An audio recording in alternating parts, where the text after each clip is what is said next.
Assalamualaikum warahmatullahi wabarakatuh. Waalaikumsalam warahmatullahi wabarakatuh. Alhamdulillahi rabbil alamin. Alladzi khalaqal insana min alaq. Alladzi 'allama bil qalam. 'Allamal insana ma lam ya'lam. Asyhadu an la ilaha illallah wahdahu la syarikalah. Wa asyhadu anna Muhammadan abduhu wa rasuluh. Wa habibuhu wa khatamun nabiyyin wal mab'uts rahmatan lil alamin. Allahumma salli ala habibina wa syafi'ina wa maulana Abil Qasim al-Mustafa Muhammad. Allahumma salli ala Muhammad. Allahumma salli ala Muhammad wa ali Muhammad wa ala alihi wa sahbihi wa man tabi'ahum bi ihsan ila yaumil ma'bad. Bapak Ibu yang sama dimuliakan Allah SWT, pertama-tama kita bersyukur setiap kita berjumpa, pertanda Allah SWT senantiasa memberikan keberkahan kepada kita, melimpahkan rahmatnya kepada kita, dan ini harus kita syukuri dengan sesyukur-syukurnya. Jemaah sekalian, pada kesempatan malam hari ini kita akan teruskan surat Al-Ahzab. Surat yang ke-33, malam ini kita masuk pada ayat 41 sampai 50. Jemaah sekalian,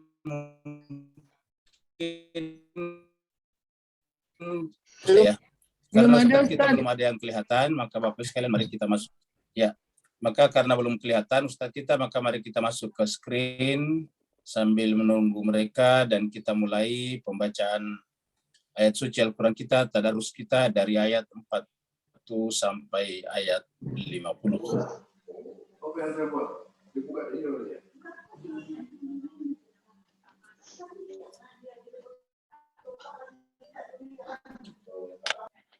A'udzu billahi minasy syaithanir rajim. Bismillahirrahmanirrahim. A'udzu billahi minasyaitonir rajim. Bismillahirrahmanirrahim. Ya ayyuhalladzina amanu dzkurullaha dzikran katsira. Ya ayyuhalladzina amanu dzkurullaha dzikran katsira wasabbihuhu bukratan wa asila. Wasabbihuhu bukratan wa asila. Walladzi yusalli alaikum wa malaikatuhu liyukhrijakum minaz zulmati ilan nur.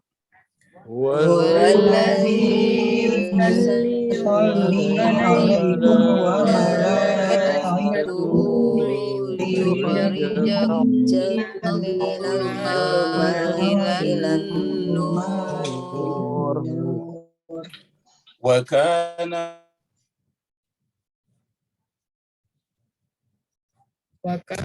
bil mu'minina rahima. Tahiyyatuhum yawma yalqawnahu salam. Tahiyyatuhum yawma yalqawnahu salam. Wa'adda lahum ajran karima.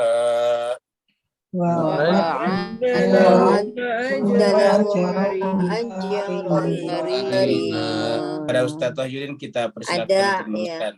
Ya. Oh ya, baik Ustaz. Makasih banyak.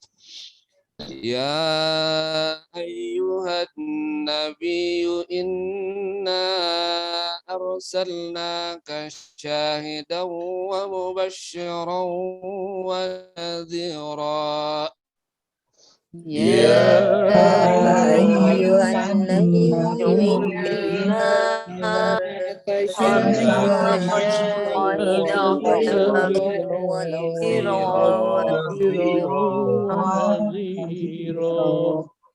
وداعيا إلى الله بإذنه وسراجا منيرا وداعيا إلى الله بإذنه وسراجا منيرا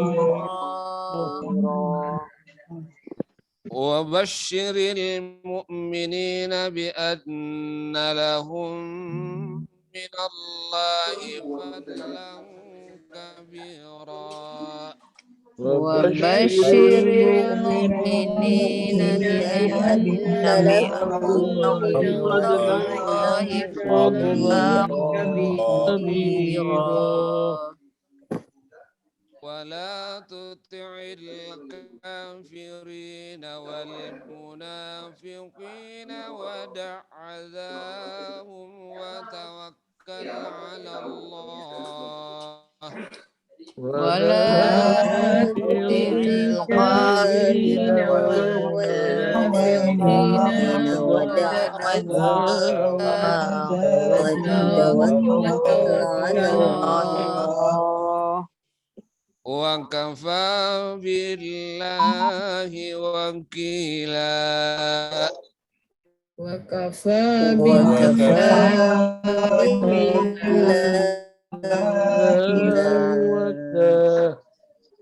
يا أيها الذين آمنوا إذا نكحتم المؤمنات ثم طلقتموهن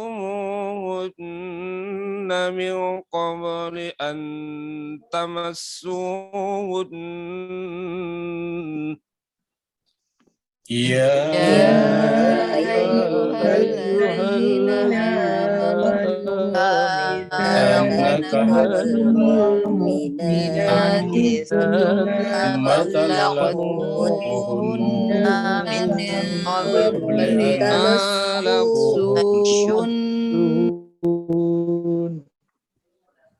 فما لكم عليهن من عدة تعتدونها فما لكم عليهن من عدة تعتدونها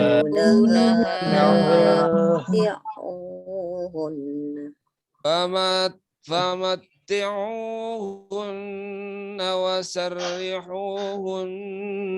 سرحا جميلا فمتعوهن وسرحوهن سراحا جميلا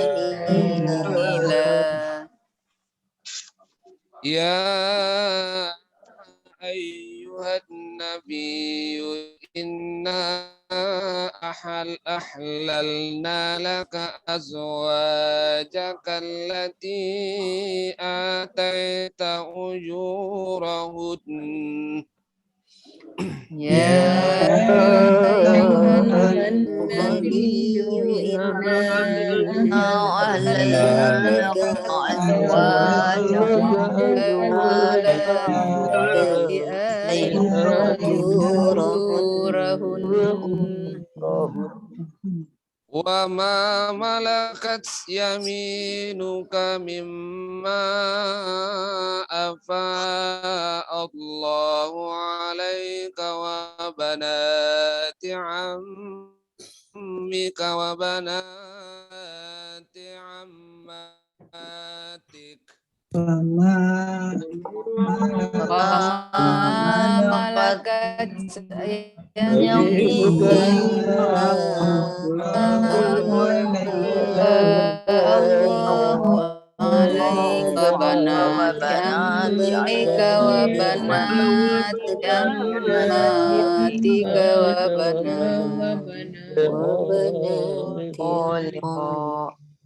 وبنات خالك وبنات خالاتك اللاتي هاجرن معك وامرأة مؤمنة وبنات وبنات خالك وبنات خالاتك التي هاجرن وامرأة وامرأة مؤمنة إن وهبت نفسها للنبي إن أراد النبي أن يستنكحها خالصة إن وهبت نفسها للنبي إن أراد النبي أن يستنكحها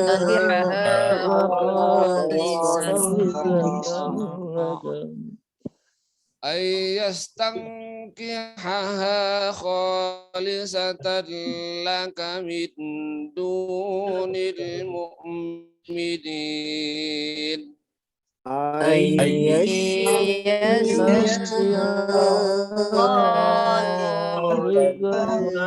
من دون المؤمنين قد علمنا ما فرضنا عليهم في أزواجهم وما ملكت أيمانهم لكي لا قد علمنا ما فرضنا عليهم وأزواجهم وما ملكت أيمانهم كي لا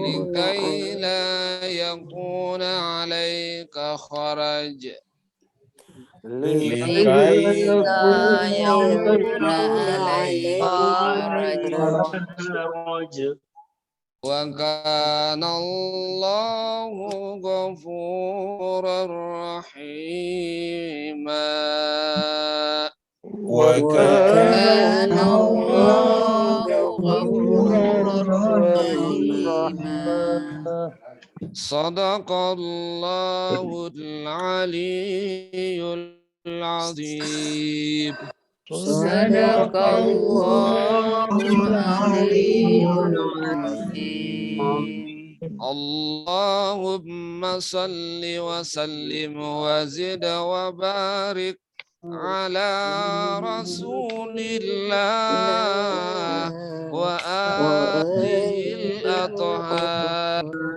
على رسول الله وآله الأطهار اللهم صل على محمد صل على محمد اللهم صل على Muhammad wa ali Muhammad wajil farajah takhir. Terima kasih banyak Ustadz Wahyudin Wahid yang telah memandu kita. Semoga Allah SWT melapangkan dada beliau, menambah melipat gandakan ilmu yang Allah berikan kepada beliau, dan Allah memeliharakan beliau lahir dan batin hingga akhir masa. Jemaah sekalian, mari kita teruskan surat Al-Ahzab kita, surat yang ke-33, ayat 41 sampai 50. Terakhir kemarin kita sampai di ayat 40. Mari kita lihat dulu pembukaan daripada surat Al-Ahzab ini. Yaitu surat yang berbicara tentang perang Khandak, walaupun tidak seluruhnya. Perang yang berbicara tentang penggalian parit untuk membentengi Madinah dari serangan sekutu yang akan menghancurkannya. Surat ini adalah surat yang ke-33, surat Al-Ahzab, dan berarti bahwa surat berikutnya 34 adalah surat Saba, negeri Saba. Artinya golongan bersekutu turun di Madinah atau Madaniyah, jumlah ayat 73, malam ini kita masuk sampai 50, dan berarti tinggal 2 kali pertemuan lagi, yaitu hari Jumat lusa insyaallah dan hari Senin yang akan datang. Kita dengarkan dulu murattal berikut ini. Bismillahirrahmanirrahim. Ya ayyuhan nabiyyu ittaqillaha wa la tuti'il kafirin wal munafiqin. Innallaha kana aliman hakima. واتبع ما يوحى إليك من ربك إن الله كان بما تعملون خبيرا وتوكل. Terakhir kemarin kita sampai di ayat yang berbicara tentang bahwa Muhammad itu bukanlah ayah dari salah seorang di antara kita manusia, tetapi dia adalah rasul. Jadi status beliau lebih tinggi daripada sekedar ayah, yaitu rasul. Kalau rasul itu, kalau ayah itu hanya orang tua dari 1-2 orang saja, yaitu orang tua biologis. Tapi kalau dia rasul, maka dia menjadi orang tua seluruh umat manusia sejak zamannya sampai akhir zaman. Dan karenanya semua kita harus memperlakukan beliau lebih daripada orang-orang tua kita masing-masing, seperti di ayat pertama surat ini. Ayat-ayat pertama surat ini yang menjelaskan bahwa bagi orang mukmin, Nabi itu harus lebih utama daripada diri mereka sendiri. Artinya yang namanya orang mukmin itu harus mengutamakan keselamatan Nabi daripada keselamatan dirinya sendiri. Orang beriman itu harus mendahulukan tujuan pengutusan Nabi daripada tujuan pribadi mereka sendiri. Semua aktivitas kita, profesi kita, pekerjaan kita, muamalah kita setiap hari adalah dalam rangka mendukung tujuan diutusnya Nabi. Allah berfirman, A'udzubillahi minasyaitonirrajim, Bismillahirrahmanirrahim. Maka Muhammadun aba ahadim min rijalikum. Muhammad itu bukanlah ayah biologis dari seseorang atau laki-laki di antara kalian. Walakin akan tetapi Rasulullah, beliau itu adalah Rasul Allah. Artinya beliau itu adalah utusan Allah. Yang namanya utusan Allah adalah kita memperlakukannya sebagaimana kita memuliakan Allah SWT. Karena apabila kita memuliakan Allah, kita harus memuliakan utusannya. Kalau kita sujud kepada Allah, harus sujud kepada utusannya. Atas dasar itu Allah menyuruh para malaikat dan siapa saja sujud kepada Adam setelah Adam diangkat sebagai khalifah, yaitu pelaksana tugas Allah SWT di muka bumi. Wa khataman nabiyyin, dan tidak ada lagi nabi setelahnya. Khataman nabiyyin. Penggunaan kata khataman nabiyyin terakhir menunjukkan bahwa kita berada di ujung zaman. Jadi yang bisa kita pahami di sini bahwa sejak Nabi tidak ada lagi Nabi, berarti sejak Nabi Muhammad kita sudah berada di akhir zaman. Dan Nabi Muhammad dengan kita sekarang sudah berjarak 1.400 tahun. Jadi kita sudah 1.400 tahun memasuki akhir zaman. Jadi bisa dipastikan kita sekarang sudah berada di akhirnya akhir zaman. Kenapa? Karena sudah berlalu 1.400 tahun. Sementara nabi-nabi sebelumnya jarang yang berjarak 1.400 tahun. Antara Nabi Muhammad dan Nabi Isa jaraknya hanya kurang lebih 600 tahun saja. 600 tahun. Jadi hanya setengah dari kita sekarang dengan Nabi Muhammad. Bahkan Nabi Isa sambung menyambung dengan Nabi sebelumnya. Sebelum Nabi Isa ada Nabi Yahya. Sebelum Nabi Yahya ada ayahnya Nabi Zakaria. Begitulah sambung menyambung sampai ke atas. Wa kana Allahu bikulli syai'in alima, dan Allah berkuasa atas segala sesuatu dan karenanya mengetahuinya. Ini adalah ayat baru, ayat 41, yaitu kita diminta untuk banyak berzikir.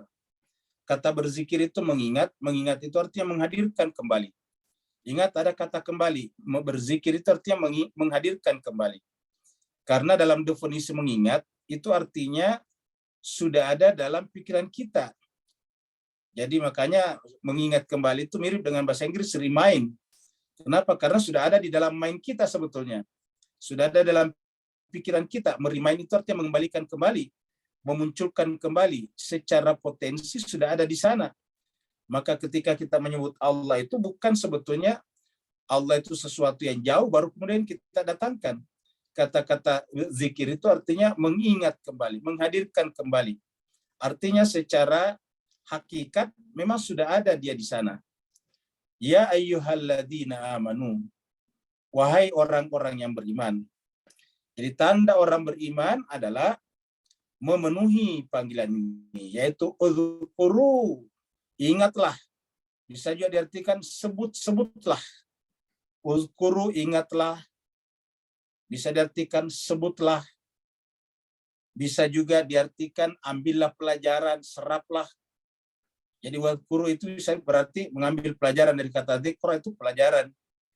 Apa yang kita ambil dari Tuhan, semua yang kita serap dari Tuhan pasti pelajaran, pengetahuan. Jadi pada saat kita datang menghadirkan kembali Tuhan pada diri kita, hakikatnya tandanya adalah ketika kita menyerap akhlak dari Allah.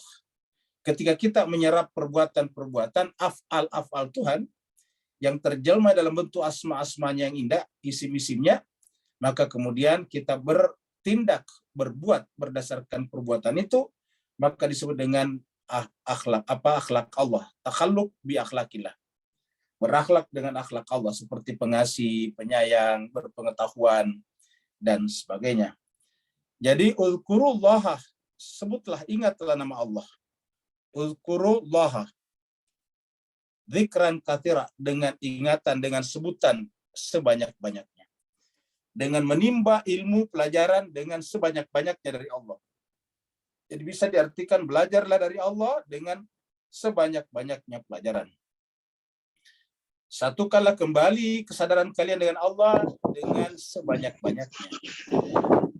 Hadirkanlah kembali Allah dalam diri kesadaran kalian dengan sebanyak-banyaknya. Wasabbihuhu bukratan wa asila, dan bertasbihlah. Apa artinya tasbihlah? Bertasbihlah, tasbih, wasabbihuhu, sucikanlah dia. Sabbih itu dari kata sabbah, yusabbih itu menjauhkan. Makanya orang berenang itu namanya sabbah juga. Karena berenang itu adalah menjauh dari tepi. Ketika kita mendekat kepada Allah berarti menjauh dari tepi realitas, yaitu dunia. Dunia itu adalah paling ujungnya realitas. Maka pusat realitas adalah Allah Subhanahu wa taala.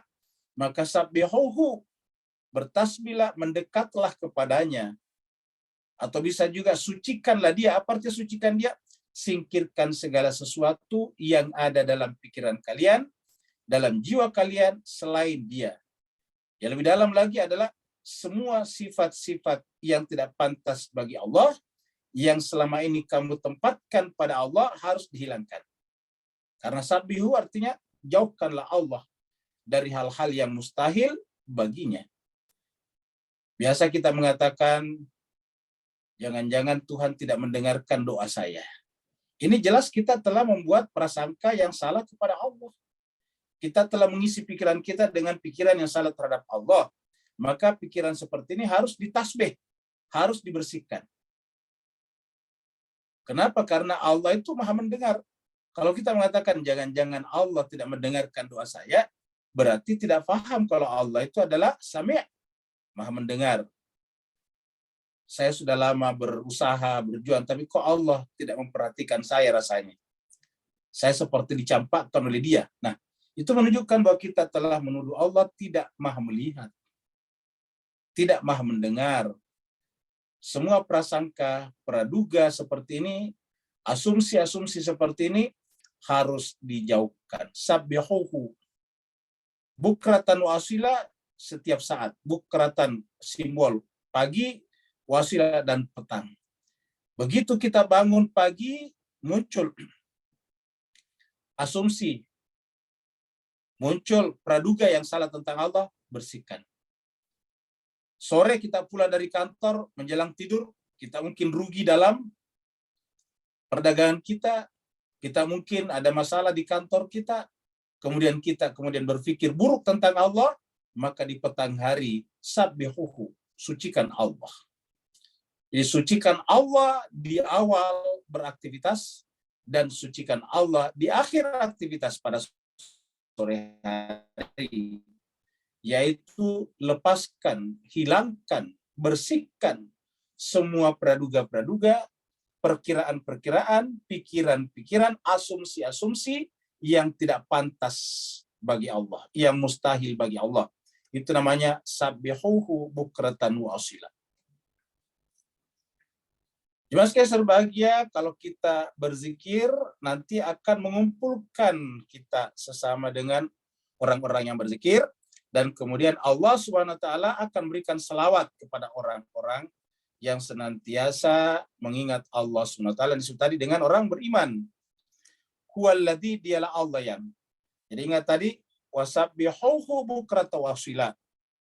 Bertasbihlah kepada Allah pagi dan petang. Siapa Allah? Yaitu huwallazi, dialah Allah yang yusalli alaikum, berselawat.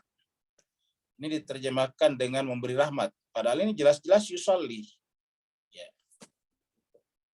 Yusalli, Bapak Ibu sekalian, kalau Bapak Ibu salat dengan menggunakan niat yang diucapkan, itu pasti menggunakan kata usalli, sama tulisannya. Yusalli karena orang ketiga pelakunya, usalli kalau saya, kita pelakunya, orang pertama. Namanya huruf mudhari, yusalli. Kalau Bapak Ibu yang salat, usalli, kan begitu. Usalli fardhu salati zuhri, usalli fardhu salati subhi, usalli fardhu salati asri, kan begitu. Usalli. Karena apa? Karena pelakunya kita sendiri. Orang pertama namanya. Nah, sedangkan ini adalah pelakunya siapa? Allah. Orang ketiga, huwa. Pelakunya adalah dia. Dialah Allah yang yusalli, salat atau berselawat kepada kalian. Jadi Allah berselawat kepada kalian. Wa malaikatu, dan malaikat-malaikatnya juga. Walladzi yusalli alaikum wa malaikatuhu. Nah, Bapak Ibu sekalian, kenapa? Kapan kira-kira Allah berselawat kepada kita? Tadi kita lihat sebelumnya orang beriman. Yang bicarakan tadi sebetulnya lebih secara spesifik kepada salat.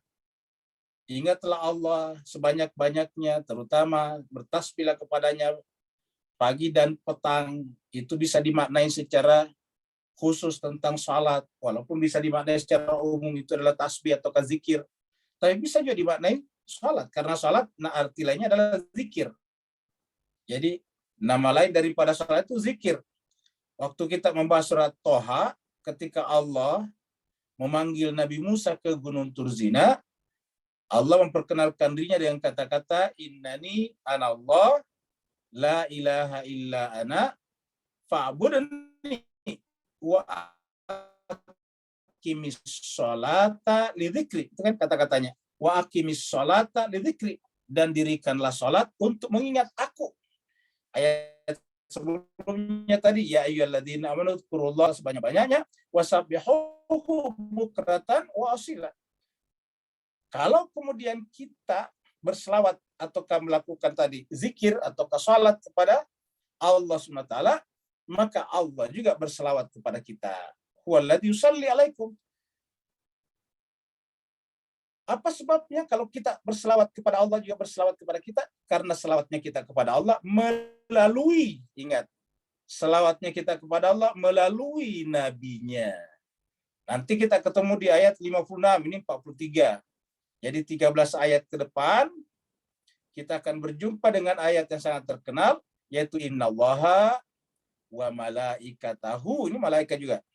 Yusalluna 'alan nabi, ya ayyuhalladzina amanu sallu alaihi. Jadi orang beriman itu, kenapa Allah berselawat kepadanya, kepada orang beriman?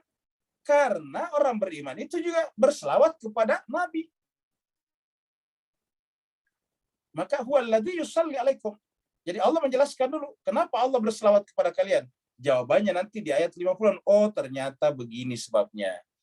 Ternyata Allah dan malaikat-malaikatnya ini, huwa Allah, malaikat-malaikatnya berselawat kepada Nabi. Maka yang namanya berselawat kita adalah berselawat kepada Nabi. Allahumma salli ala Muhammad wa ala ali Muhammad. Allahumma salli ala Muhammad wa ali Muhammad. Jadi kita berselawat kepada Nabi dan keluarganya. Kenapa keluarganya? Ingat, surat 33, 10 ayat yang lalu. Ini 43. 33 mengatakan innama yuridullah liyudhiba ankum rijsa ahlal bait wa yutahhirakum tathira. Itu keluarganya Nabi. Lalu kemudian di ayat 56 13 ayat ke depan kita akan berjumpa dengan innallaha wa malaikatahu yusholluna 'alan nabi ya ayyuhalladzina amanu shallu alaihi wasallimu taslima. Jadi selawat kepada Nabi adalah harus termasuk, include, tak terpisahkan, harus sinkron dengan selawat juga kepada keluarganya. Barulah kemudian Allah berselawat kepada kalian. Jadi yang disebut orang mukmin di sini adalah orang yang mengisi hari-harinya dengan selawat kepada Allah dan berselawat kepada Nabi, maksudnya, dan keluarga Nabi. Jadi kita lihat siapa yang masuk tadi, orang beriman di awal. Ya ayyuhalladzina amanu tadi. Ya ayyuhalladzina amanu dzkuru. Beringat-ingatlah kepada Allah dengan ingatan yang sebanyak-banyaknya. Ya, kita lihat tadi yang ini sebelumnya. Ya ayyuhalladzina amanu dzkurullaha dzikran katsira. Siapa yang maksud orang beriman di sini? Orang beriman ialah ya ayyuhalladzina amanu sallu alaihi. Jadi tidak bisa dipisahkan. Ya ayyuhalladzina amanu dzkurullaha dzikran katsira. Bagaimana caranya kita mengingat Allah? Melalui selawat. Karena pada saat kita berselawat, yang pertama kita ingat Allah. Bapak Ibu sekalian, kalau kita bicara selawat, bayangan kita kan Nabi. Tapi ingat, pada saat kita berselawat, yang pertama disebut itu justru Allah. Bacaan selawat apa? Allah. Ini Allah dulu. Allahumma salli ala Muhammad wa ala atau wa ali Muhammad. Ya Allah, sampaikan selawatku juga kepada Muhammad dan keluarga Muhammad. Kalau selamatkanlah aku dan juga keluarga Muhammad. Jadi selalu mengikutkan Muhammad dan keluarga Muhammad. Makanya ada doa yang sangat menarik, yaitu Allahumma ya mahya Muhammadin wa ali Muhammad wa mamata Muhammadin wa ali Muhammad. Ya Allah, hidupkanlah aku seperti Engkau menghidupkan Muhammad dan keluarga Muhammad, dan matikanlah nanti aku seperti matinya Muhammad dan keluarga Muhammad. Kenapa sebabnya? Karena tidak bisa dipisahkan. Jadi ya ayyuhalladzina amanu dzkurullaha dzikran katsira, ini harus tak terpisahkan dengan wasallimu taslima wasabbihuhu bukratan wasila. Baru tadi muncul yang ini ya. Baru muncul tadi yang ini. Huwallazi yusalli alaikum wa malaikatuhu. Dialah Allah yang berselawat kepada kalian. Berselawat kepada kalian. Jadi cuma sekali ya, Allah berselawat kepada kita di sini tentu tidak serta-merta ya. Ya, karena nanti bisa terapa lagi, nanti kita lihat di sini tujuannya ini, lihat. Liyukhrijakum. Dialah Allah, jadi kita mulai dari sini, dialah Allah alladzi yang yusalli berselawat alaikum kepada kalian wa malaikatu dan malaikat-malaikatnya. Bagaimana Cok Allah berselawat kepada kita? Ya tadi kalau kita berselawat kepada Nabi dan keluarganya, ya berarti kita juga menerima selawat dari Allah dan malaikatnya.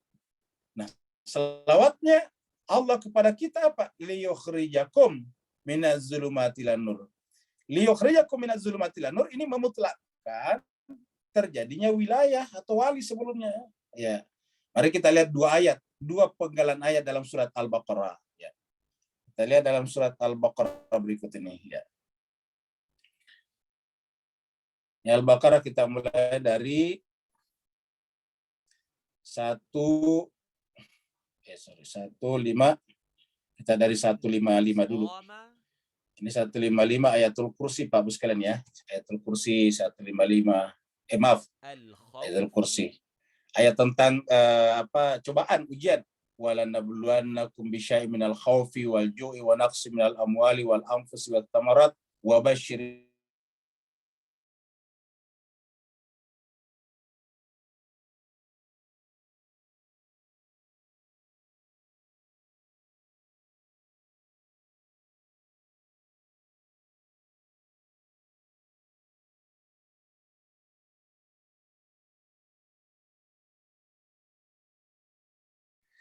diintimidasi dengan puluhan ribu tentara, dibuat lapar, keluarganya dibunuh satu persatu, anak-anaknya dipanah dan sebagainya.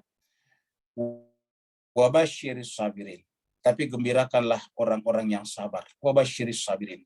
Yaitu walaupun dapatkan musibah seperti itu, tapi tidak menyebabkan mulutnya menganiaya orang lain. Alladzina idza asabathum musibah, yaitu apabila orang-orangnya apabila, jadi alladzina orang ya siapa tadi alladzina, yaitu tadi sabirin tadi. Alladzina ini adalah isim mausul dari as-sabirin. Siapa itu as-sabirin?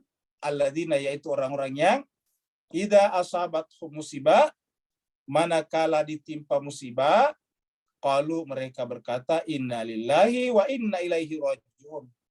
Jadi kata-kata yang keluar dari mulutnya bukan kutukan, bukan celaan, bukan ngumpatan, mengumpat. Kalau kita kan mengumpat orang. Yang keluar dari mulutnya adalah inna lillahi wa inna ilaihi rajiun. Apa kata Allah? Ulaika. Mereka itulah. Alaihim. Atas mereka. Salawatun. Selawat. Ini selawat. Mereka itulah atasnya selawat. Mir rabbihim. Dari Tuhan mereka. Wa rahmatun. Dan rahmat.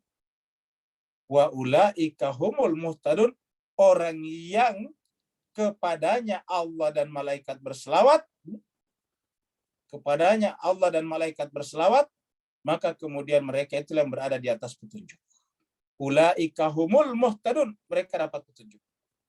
Jadi tanda kita dapat petunjuk kalau kita banyak berselawat kepada Nabi, karena dengan berselawat kepada Nabi, Allah juga berselawat kepada kita ini. Ulaika alaihim salawatu mir rabbihim warahmah. Nah sekarang kalau kita sudah lihat ini Mas Keser bahagia, maka kita mulai tadi bahwa harus mulai dari berwilayah kepada Nabi dan keluarga Nabi tadinya. Kita lihat lagi misalnya penggalan Al-Baqarah berikutnya, yaitu setelah surat Ayatul Kursi. Ayat 255 Ayatul Kursi ya. Ini Ayatul Kursi 255. Ini Bapak sekalian bisa baca Allahu la ilaha illahu, terus kemudian ayat 256 la ikrah fid din ini. La ikrah fid dini qad tabayyana ar-rusyd minal ghayy. Dalam agama tidak boleh ada paksaan, tidak boleh memaksa orang. Qad tabayyana ar-rusyd minal ghayy, karena sudah jelas perbedaan antara ar-rusyd yang benar, yang jujur, yang rasional. Rusyd itu rasional. Minal ghayy daripada yang irasional.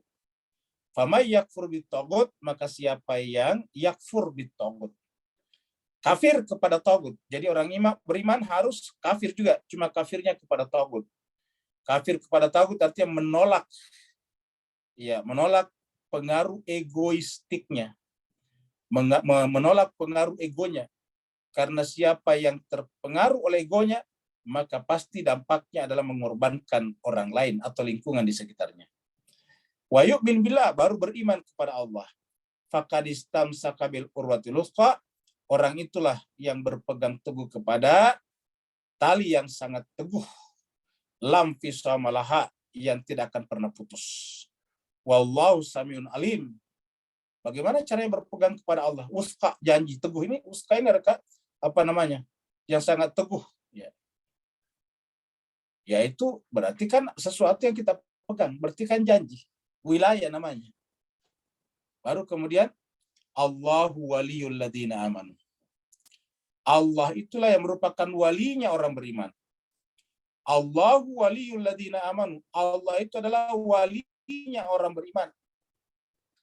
Jadi orang yang seperti tadi di atas, mulai tadi daripada surat Al-Baqarah yang sebelumnya 155, 156, baru kemudian sekarang 255, 256, 257. Allahu waliyul ladzina amanu. Siapa orang beriman tadi?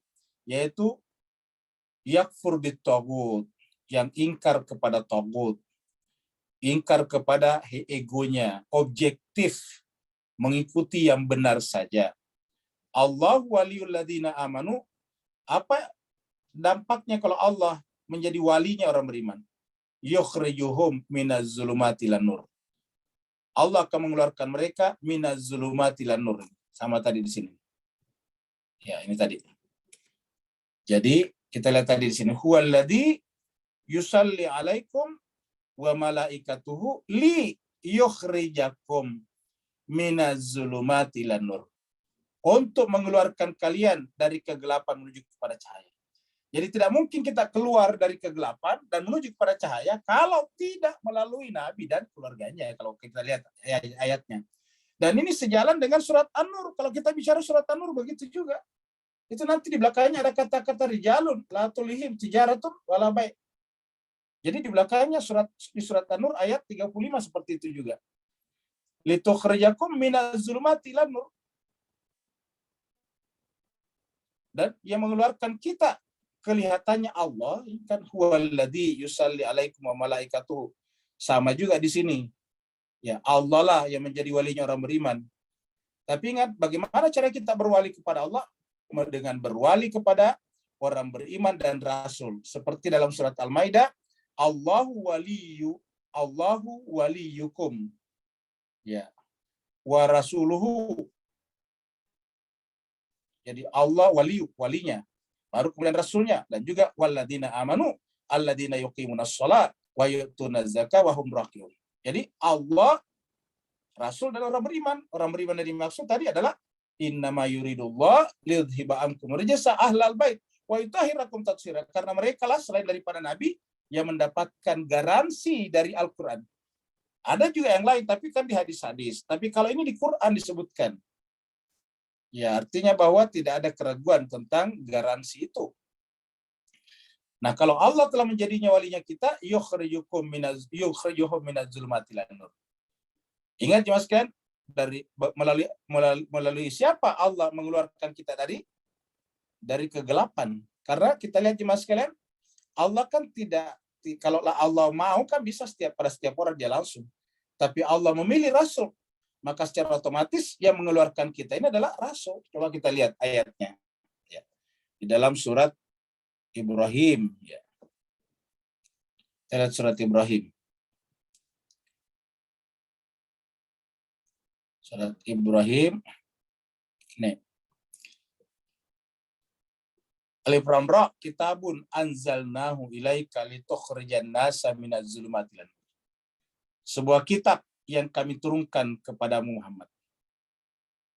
Agar engkau Muhammad ini tukhrijan nasa. Jadi sebetulnya Allah tetapi melalui Nabi. Tukhrij, taknya Nabi di sini. Kan kaknya ini Nabi, ilaika, kaknya Nabi. Jadi ayat ini saya berbicara kepada Nabi Muhammad, ini kitabun anzalnahu, kami turunkan kepadamu. Yaitu di mana? Di dalam diri Nabi. Jadi kitab dan Nabi itu tidak bisa terpisahkan. Supaya apa? Litukhrijan nasa minaz zulumati ilan nur. Supaya engkau bisa mengeluarkan manusia dari kegelapan menuju cahaya. Biizni rabbihim, atas izin Tuhan mereka, Tuhannya manusia. Ila suratil azizil hamid, kepada jalan Allah yang maha mulia lagi maha terpuji. Jadi yang dimaksud di situ adalah Allah. Yang dimaksud di situ adalah rasul. Yang dimaksud di situ adalah pelaksana tugas daripada rasul. Jadi Allah di sini diwakili, ya. Jadi Allah di sini diwakili oleh Nabi berdasarkan tadi surat Ibrahim ayat 1. Ya. Jadi kata-kata liyukhrijakum melalui Nabi. Allah mengeluarkan kalian melalui Nabi. Minaz zulumati ilan nur wa kana bil mu'minina rahima. Baru kemudian wa kana bil mu'minina rahima, kepada orang mukmin. Orang mukmin siapa yang dimaksud? Ya, Bapak Ibu bisa tangkap tadi dari pembahasan kita. Jadi wa kana bil mu'minin rahimah. Rahimnya Allah hanya berlaku kepada orang beriman. Rahmannya Allah berlaku kepada semuanya. Tapi rahimnya hanya kepada orang beriman. Wa kana, dan adalah bil mu'minina, kepada orang beriman itulah rahimnya Allah diberlakukan. Jadi rahimnya Allah lebih intensif, lebih ekstensif, lebih kualitatif, lebih mendalam daripada rahmannya. Boleh dikatakan bahwa kalau rahmannya Allah itu adalah gerak Allah dari ujung busur atas ke bawah, sedangkan rahimnya Allah berlaku pada mereka yang menempuh ujung busur bawah ke atas. Wa kana bil mu'minina rahima. Dan adalah orang mukmin itu kepadanya Allah berlakukan rahimnya. Ingat, selalu kita baca bismillah, selalu Ar-Rahman Ar-Rahim. Ar-Rahimnya di belakang. Kenapa lebih spesifik? Ar-Rahman kepada seluruh manusia, tapi Ar-Rahim adalah bil mu'minin, kepada orang beriman saja. Nanti di akhirat, Bapak Ibu sekalian, Allah menyambut mereka, aparat Allah di akhirat akan menyambut orang beriman seperti itu dengan kata salam. Assalam artinya adalah sumber kedamaian. Ini the source of peace, sumber kedamaian. Apa sebabnya? Karena di dunia orang-orang ini menjadi sumber kedamaian. Bapak Ibu sekalian, kita ulangi lagi. Orang beriman itu adalah orang yang menjadi sumber kedamaian. Karena orang beriman itu, mukmin itu artinya memberikan keamanan. Makanya nama Allah juga bukan hanya salam, tapi juga al-mu'min. Allahu la ilaha illahu al-malikul qudusus salamul mu'min. Itu setelah assalam al-mu'min. Assalam adalah memberikan keselamatan, kedamaian, peace. Sedangkan al-mu'min artinya memberikan keamanan. Jadi orang Islam satu asal kata dengan assalam. Orang Islam yang hakiki adalah tidak mungkin membuat onar.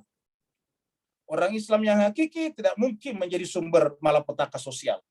Orang Islam yang hakiki tidak mungkin berbondong-bondong membawa senjata masuk ke negaranya orang, baru mengacau negaranya orang. Seperti yang terjadi di Syria, dan juga mereka datang ke Yaman, di Libya, dan sebagainya. Yang rugi siapa? Orang Islam sendiri. Negara umat Islam kacau balau oleh orang-orang yang mengaku Islam, tetapi datang mengacau negara orang. Apa sebabnya? Dia bukan sumber kedamaian. Orang Islam itu adalah assalam, sumber kedamaian. Al-mu'min artinya apa? Sumber keamanan. Ya, coba kita lihat. Supaya kita tahu persis bahwa Allah juga adalah namanya mukmin. Surat 59. Surat Al-Hasyr. Ya. Kita lihat yang 23. Ini surat Al-Hasyr, surat 59, ayatnya 23 ini. Ya. Allah berfirman, Huwallahu, dialah Allah yang alladzi yang la ilaha illahu. Tidak ada ilah selain dia.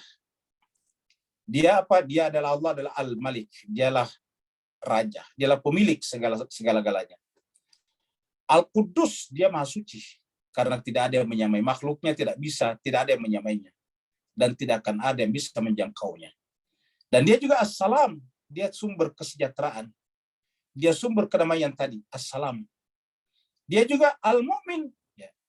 Dia juga Al-Mu'min. Dia adalah mengaruniai keamanan, yang mengaruniai keamanan. Jadi al-mu'min itu dari kata aman. Jadi orang mukmin itu artinya apa? Menjadi sumber keamanan. Jadi harusnya setiap negara yang dihuni oleh orang Islam, orang mukmin, tidak mungkin kacau. Kenapa? Orang mukmin adalah memberikan keamanan kepada lingkungan di sekitarnya. Jadi kalau ada orang mengaku mukmin tetapi membuat keamanan, itu bukan mukmin. Dia telah berhasil diprovokasi oleh orang-orang yang tidak bertanggung jawab, yang ingin membuat negaranya, bangsanya menjadi kacau. Jadi al-mu'min artinya ini mengaruniai keamanan. Jadi kalau Bapak Ibu mengaku mukmin, harus memberikan keamanan kepada siapa? Kepada lingkungan di sekitarnya. Al-mu'min namanya. Bolehkah kita tidak sepakat dengan orang lain atau bahkan dengan kerajaan, pemerintah? Boleh-boleh saja. Tetapi ketidaksepakatan tidak lantas menciptakan kegaduhan. Seperti mana orang yang menarik benang dari tepung. Kalau kita menarik benang dari tepung, itu tidak boleh benangnya keluar, tapi tepungnya tidak berantakan. Al-mu'min namanya. Baru kemudian al-muhaimin. Apa namanya al-muhaimin? Penjaga, mengawal. Jadi bukan hanya memberikan keamanan, tetapi mengawal, menjaga keamanan itu. Menjaga kedamaian itu, assalam itu. Dan jemaah sekalian berbahagia, karena tugasnya al-muhaimin, maka disebutkan al-aziz, perkasa. Jadi keperkasaannya bukan untuk mengganggu, keperkasaannya justru untuk menjaga keamanan dan kedamaian. Nah, jadi begitulah jemaah sekalian berbahagia dalam Al-Quran. Jadi Allah adalah assalam. Mari kita lihat ayatnya. Tahiyyatuhum yawma yalqaunahu. Tahiyyatuhum, sambutan. Ya. Jadi sambutannya, ucapan selamat datangnya Allah. Ingat, selamat datangnya Allah kepada mereka, atau selamat datangnya penghuni alam akhirat, terutama malaikat-malaikat, kepada mereka ini adalah yauma, pada hari, pada saat yalqaunahu, pada saat mereka orang beriman tadi menjumpai Robnya, menjumpai huwa tadi, menjumpai dia. Tahiyyatuhum yauma yalqauna. Apa ucapan selamatnya? Salamun. Jadi salam ini adalah ucapan Allah kepada orang beriman, yaitu ucapan kedamaian, keselamatan. Nah, ketika kita mengucapkan kepada manusia di sekitar kita, maka kita artinya apa? Menjadi penebar kedamaian dan keselamatan. Karena Nabi mensabdakan, sebarkanlah salam di antara kalian, di antara manusia. Salam bainakum. Sebarkan salam, sebarkan kedamaian di antara kalian. Wa'adalahum ajran azima karima. Dan Allah menjanjikan kepada mereka, adalahum, bagi mereka, ajran karima, ajran imbalan, reward, pahala yang mulia, karima.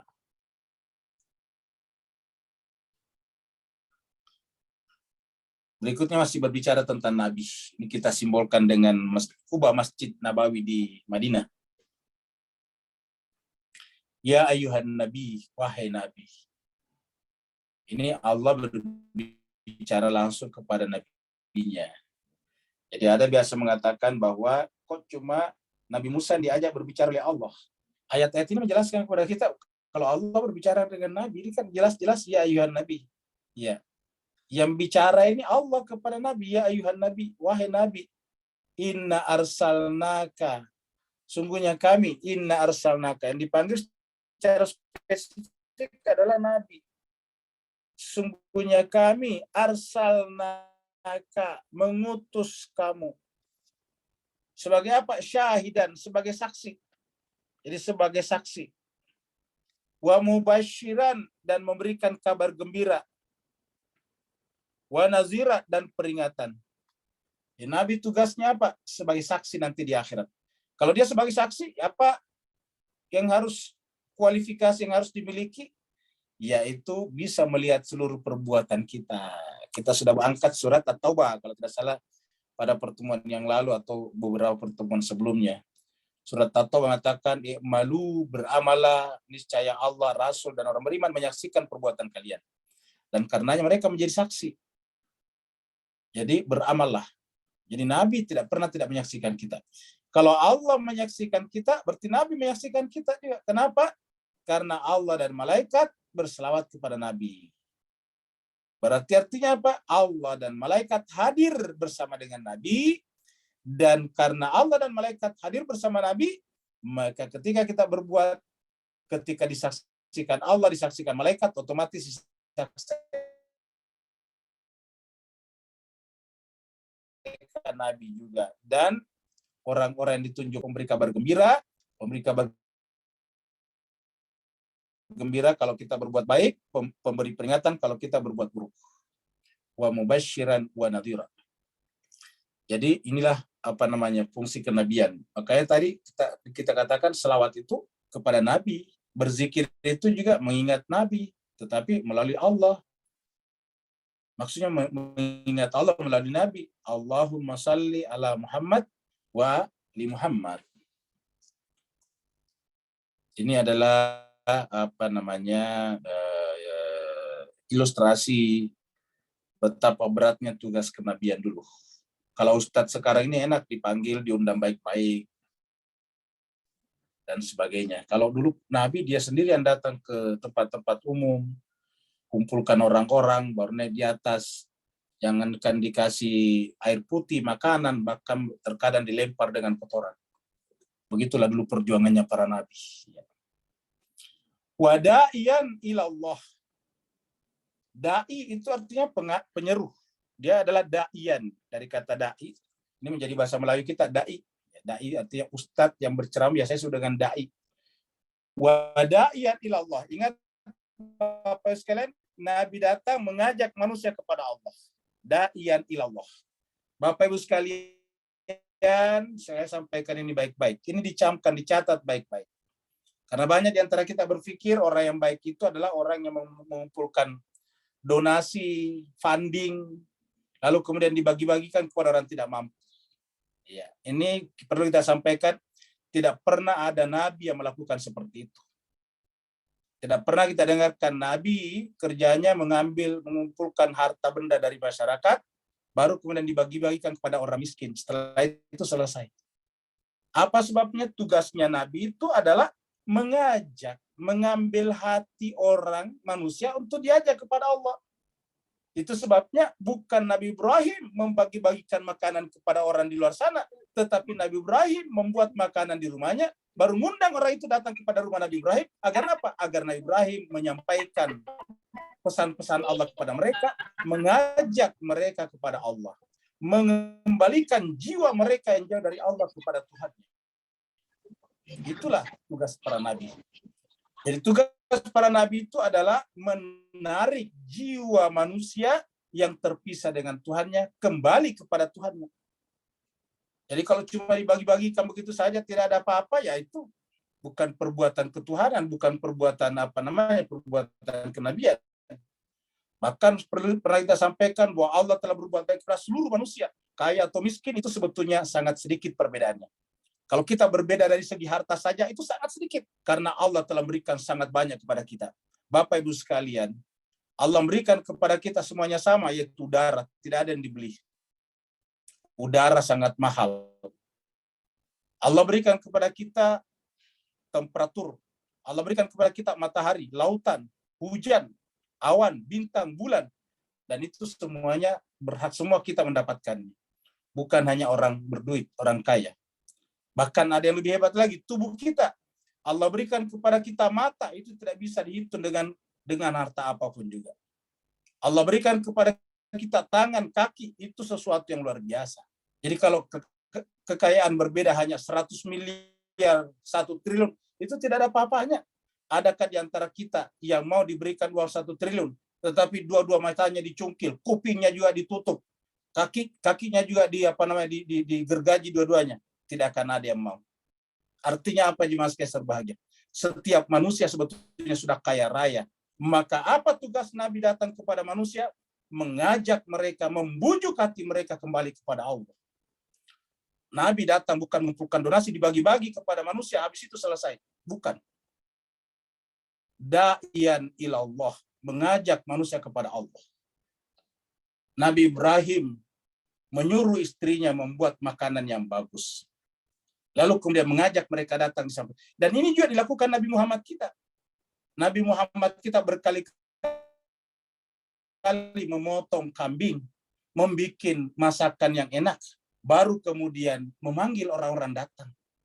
Nanti pada saat yang datang itu ada yang meresponnya dengan positif, ada juga yang meresponnya dengan negatif. Ada yang ikut pada Nabi, ada yang mengatakan juga, wahai Muhammad, untuk inikah kamu mengajak kami makan? Kalau tahu dari tadi kami tidak datang. Coba. Nabi bikin acara di rumahnya untuk mengajak orang kembali kepada Allah. Da'iyan ilallahi bi'izni wa sirajan munira. Jadi ini intinya jemaah sekalian. Maka inti daripada gerakan keagamaan, inti daripada tugas kenabian dan kerasulan adalah bagaimana caranya menarik jiwa-jiwa manusia yang jauh dari Tuhannya, padahal telah menerima begitu banyak karunia daripada Tuhannya. Bahkan keberadaan kita sendiri di dunia ini adalah sebuah karunia yang tak terkira. Da'iyan ilallah. Dan ini berkali-kali kata-kata ini muncul. Mari kita lihat di sekalian di surat Yusuf. Ini sudah sering kita angkat, tapi kita ingatkan kembali. Bahwa tugas Nabi itu bukan tugas, bukan tugas sinterklas. Tugas Nabi itu adalah mengajak manusia kepada Allah Subhanahu wa taala. Bahkan sinterklas juga menjalankan tugas-tugas keagamaan. Itu sebabnya pakai baju seragam supaya ada aspek-aspek religiusnya di sana. 108 ya. Coba Bapak Ibu sekalian perhatikan di sini. Qul katakanlah Muhammad. Hadihi sabili, inilah jalanku. Qul katakanlah Muhammad, hadihi sabili, inilah jalanku. Bapak sekalian, coba kita lihat lagi. Hadis. Ini Tuhan mengatakan, wahai katakan Muhammad, inilah jalanku, hadis sabil. Inilah jalan Nabi. Apa jalannya Nabi? Ada'u ilallah, mengajak manusia kepada Allah. Bukan beri makan kepada manusia. Tapi ada'u ilallah, mengajak manusia. Kenapa? Allah sudah beri makan kepada manusia. Allah berikan oksigen secara gratis kepada mereka. Allah berikan matahari dan malam kepada mereka secara gratis. Tapi mereka lupa kepada Tuhannya. Maka Nabi diutus untuk apa? Mengajak mereka. Maka dikatakan di sini, kul katakan Muhammad, hadis sabili, inilah jalanku. Apa? Ada'u ilallah. Saya mengajak manusia kepada Allah. Tugasnya Nabi adalah ada'u ilallah. Saya mengajak manusia kepada Allah. Ala basiratin. Dengan menyentuh akal pikiran mereka. Basira itu adalah kesadaran rasional mereka, kesadaran intelek mereka yang paling dalam, ala basiratin, kesadaran hati mereka yang paling dasar. Siapa punya tugas? Bapak sekalian lihat baik-baik. Anak, tugasku. Dan siapa lagi? Wa manittaba'ani. Jadi siapa yang mengaku pengikut Muhammad, inilah tugasnya. Ana wa manittaba'ani. Saya punya tugas dan siapa saja ikut dengan saya. Ana wa manittaba'ani. Tugasku dan orang-orang mengikuti aku. Ingat Mas Kaiser bahagia, justru pengikut-pengikut Nabi mayoritas orang miskin pada saat itu. Pengikut Nabi di awal-awal di Mekah, orang seperti Bilal bin Rabah, budak belian. Ammar bin Yasir, anak seorang budak. Bapaknya Yasir, budak. Ibunya Sumayyah, budak. Khabbab al-Arat, budak. Coba kita lihat. Nanti kita kenal yang namanya Salman Al-Farisi, juga budak. Bahkan sampai akhir hayatnya, Mus'ab bin Umair itu lebih miskin daripada sebelumnya. Mus'ab bin Umair aslinya adalah anak orang kaya. Ibunya bernama Unas binti Malik, salah satu orang terkaya juga di Mekah. Walaupun tidak sekaya dengan Khadijatul Kubra. Tetapi dia termasuk kaya di Mekah itu ibunya, Unas binti Malik. Kenapa? Ayahnya meninggal dengan meninggalkan kekayaan yang begitu banyak. Tetapi karena singkat cerita, karena Musa lebih memilih Nabi daripada ibunya, ketika kamu adalah anak ibu satu-satunya. Saya paling tidak sedang kamu ikut bersama dengan Muhammad. Kamu harus pilih sekarang, ikut Muhammad atau pilih ibu. Mus'ab susah berkata-kata. Mus'ab tidak kuat menatap wajah ibunya. Mus'ab menundukkan kepalanya. Lama sekali terdiam. Baru kemudian mengangkat kepalanya dan berbicara kepada ibunya. Wahai ibu, ini pilihan yang berat dan saya sebetulnya tidak mungkin memilih salah satunya. Bagaimanapun ibu adalah darah daging saya. Saya berasal dari rahim ibu. Yang mengalir dalam diriku adalah darah ibu. Tidak mungkin saya meninggalkan ibu. Tapi pada saat yang sama tidak mungkin juga saya meninggalkan Muhammad. Karena dia adalah utusan Tuhan yang menciptakan alam semesta dan termasuk yang menciptakan ibu. Tuhannya semesta dan Tuhan kita semuanya. Kita semuanya akan mati nantinya. Dan di sana kita hanya menanti syafaat darinya. Dia adalah syahidan. Dia adalah syahidnya, saksi kita. Tetapi kata Mus'ab kepada ibunya, kalau ibu terpaksa memilih saya, memaksa saya untuk memilih salah satunya, wahai ibu, dengan suara yang tertahan di tenggorokan, Mus'ab mengatakan, wahai ibu, kalau ibu memaksa saya untuk memilih salah satunya, mohon maaf ibu, saya memilih Muhammad. Luar biasa. Begitu menyebut kata saya memilih Muhammad, ibunya langsung berdiri dan marah, langsung mengusir Mus'ab. Wahai Mus'ab, mulai hari ini kamu bukan anak ibu lagi. Kamu harus pergi dari rumah ini dan tidak boleh membawa apa-apa selain daripada baju yang kamu pakai sekarang. Maka Mus'ab bin Umair meninggalkan rumah ibunya, bergabung dengan Nabi dalam keadaan tidak punya apa-apa. Dan apakah dia kemudian menjadi banyak harta setelah bergabung dengan Nabi? Tidak. Sampai ketika Mus'ab syahid di perang Uhud, ingat, Mus'ab nantinya itu Syahid di perang Uhud bersama dengan Hamzah. Ketika Mus'ab bergabung Syahid di perang Uhud,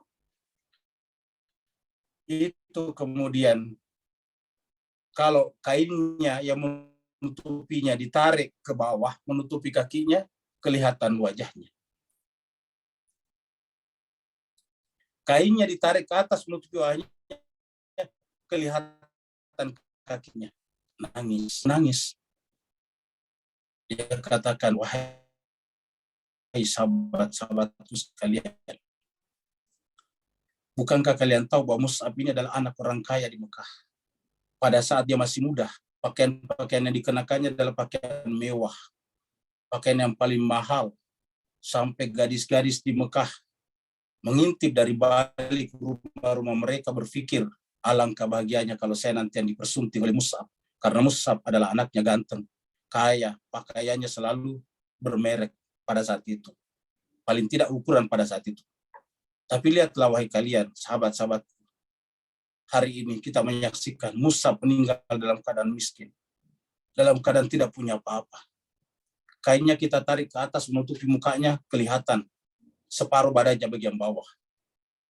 Kita tarik kainnya ke bawah menutupi bagian bawahnya, kelihatan wajahnya. Itu Mus'ab bin Umair. Apa sebabnya jemaah sekalian?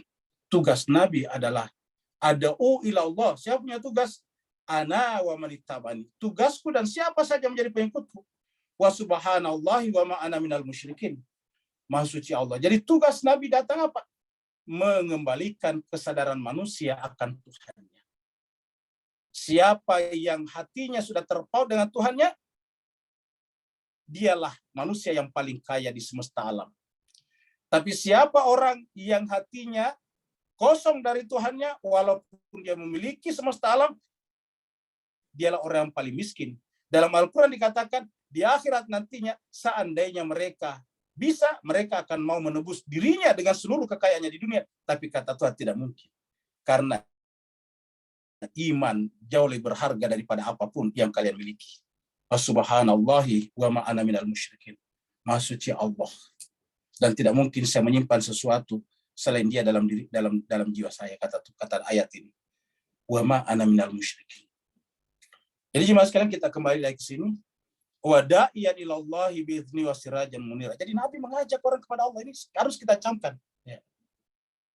Karena kita sering sekali di masyarakat kita terkagum-kagum. Itu kelompok sana tuh, ada agama sana, kerjanya mengumpulkan ini baru. Terus setelah itu apa? Tugas kita itu adalah mengembalikan manusia kepada Tuhannya. Da'iyan ilallahi bi'idzni wa sirajan munira. Wa basyiril mu'minin. Maka gembirakan orang beriman. Kenapa orang beriman? Itulah yang orang terpanggil oleh Nabi kembali kepada Allah Tuhannya. Bi anna lahum minallahi fadlan kabira. Berikanlah kabar gembira kepada orang mukmin. Karena sungguhnya bagi mereka dari Allah fadlan kabira. Inilah karunia yang paling besar nanti di akhirat. Lebih besar dari kekayaan siapapun juga.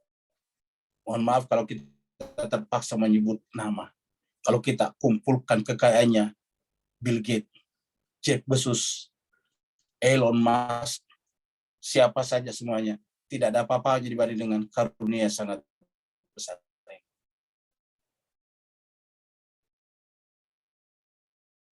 Biarkan karunia sangat besar.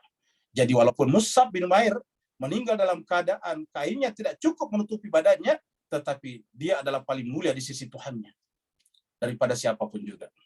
Wa basyiril mu'minin bi anna lahum minallahi fadlan kabira. Kembali sekarang ayat mengingatkan Nabi seperti di permulaan surat Al-Ahzab ini. Permulaan surat Al-Ahzab, Nabi disuruh diwanti-wanti yang sampai taat kepada orang kafir dan orang munafik. Kenapa? Karena tugasnya Nabi adalah da'iyan ilallah. Jangan sampai kemudian tiba-tiba menganggap metodologi yang dilakukan mereka itu kemudian itu lebih bagus. Berikutnya ini. Ini ada dua topeng. Dua wajah. Wala tuti'il kafirin, kata Allah kepada Nabi. Wala tuti'il kafirin. Jangan engkau mentaati, jangan engkau mengikuti metodologinya al-kafirin wal munafikin, orang munafik juga. Biarlah mereka berjalan dengan caranya sendiri, metodologinya sendiri. Karena kamu sudah diberikan metodologi oleh Tuhan, oleh langit. Kalau mereka mengganggu kamu, wada azahum, biarkanlah. Tidak usah direspon. Jadi kalau mereka mengganggu kamu, orang kafir, orang munafik itu, tidak usah direspon. Sabar saja. Ingat tadi surat Al-Baqarah, wa basyiris sabirin alladzina idza asabatuhum musibah qalu inna lillahi wa inna ilaihi raji'un. Wada adahum, biarkanlah gangguan-gangguan mereka. Tidak usah ditanggapi. Tidak usah direspon. Biarkanlah saja dengan itu semuanya. Kalau perlu doakan mereka, semoga mereka dapat hidayah. Kamu sendiri tawakal ala Allah, bertawakallah kepada Allah. Wa tawakkal ala Allah, bertawakallah kepada Allah. Apa sebabnya? Wakil kalian. Wa kafa billahi wakila. Cukuplah Allah sebagai wakil kalian. Kemudian ayat berikutnya bicara tentang perceraian. Sebelumnya kita bicara tentang keluarga Nabi, istri-istrinya maksudnya. Ada di antara mereka yang diberi kata-kata, kalau kalian memilih dunia dan perhiasannya, mari saya berikan perhiasan kepada kalian dunia, tapi saya ceraikan kalian dengan ceraian yang baik. Ini menunjukkan jemaah sekalian bahwa pernikahan itu adalah benar-benar berdasarkan pilihan bebas manusia. Penggunaan kata-kata itu oleh Nabi menunjukkan bahwa bahkan menikah dengan Nabi pun harus berdasarkan keinginan, dan dalam hal ini adalah terutama mengikuti ajakan Nabi, yaitu da'yan ila Allah. Kalau tidak apa-apa juga. Kalau kalian mau yang lebih dari itu silahkan. Ya. Allah mengatakan, ya ayyuhalladzina amanu, orang beriman, idza nakahtumul mu'minati. Orang beriman, idza nakahtum, apabila kalian telah menikahi siapa? Al-mu'minat, orang mukmin, perempuan. Summa talaktumuhunna, kemudian kalian menceraikan mereka. Talak itu adalah sudah menjadi bahasa Melayu, talak, cerai. Summa talaktumuhun, kemudian kalian menceraikan mereka. Min qabl, sebelum. An tamassuhun, sebelum kalian menyentuh, mempergauli mereka. Jadi apabila kalian menikahi orang mukmin, wanita mukmin, lalu kemudian kalian menceraikan mereka sebelum antamassuhun, sebelum kalian menyentuh mereka, famalakum alaihinna min iddatin, maka tidak perlu ada iddah. Jadi famalakum, tidak ada kewajiban bagi kalian atasnya untuk apa? Untuk menghitung. Iddah itu adalah, iddah sebetulnya adalah hitungan. Iddah itu adalah hitungan hari yang kalian hitung. Tidak perlu ada iddah, masa periode tertentu yang kalian harus hitung. Apa sebabnya? Ini menjelaskan bahwa masa iddah itu adalah untuk kepentingan safety namanya. Apa itu safety? Memastikan bahwa ketika wanita itu terjadi perceraian, mereka tidak mengandung anak bekas suaminya.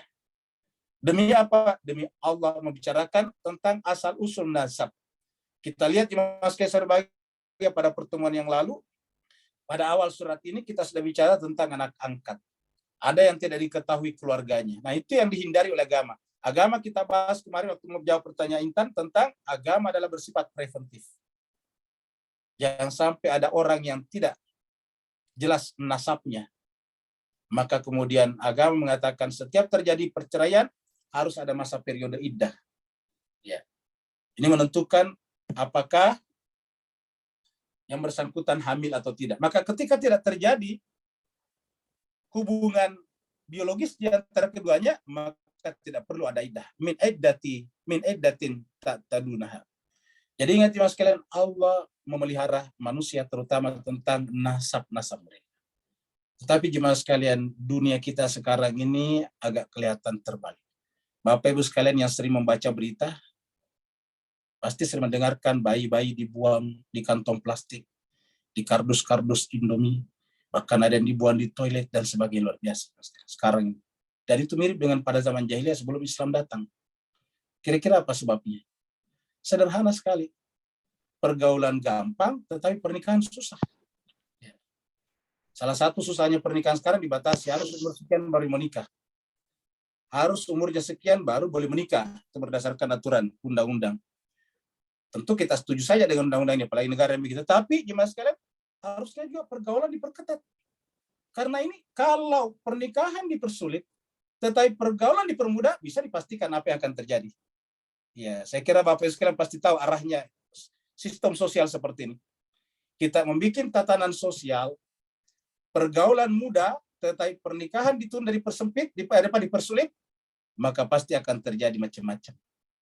Oleh sebab itulah justru agama sebaliknya, pernikahan dipermudah, gitu. Pernikahan dipermudah. Kemudian kalau seandainya terjadi perceraian, harus jelas. Kenapa? Iddahnya. Kalau dia telah melakukan hubungan. Supaya anaknya nanti jelas siapa yang punya anak. Kenapa? Supaya bertanggung jawab. Kalau sudah akan menceraikannya, famatiuhunna wasarihuhunna sarahan jamila. Maka berikanlah mut'anya, mut'a di sini adalah hadiah, walaupun dia tidak dipergauli. Wasarihuhunna, dan ceraikanlah mereka sarahan jamila, dengan ceraian yang baik.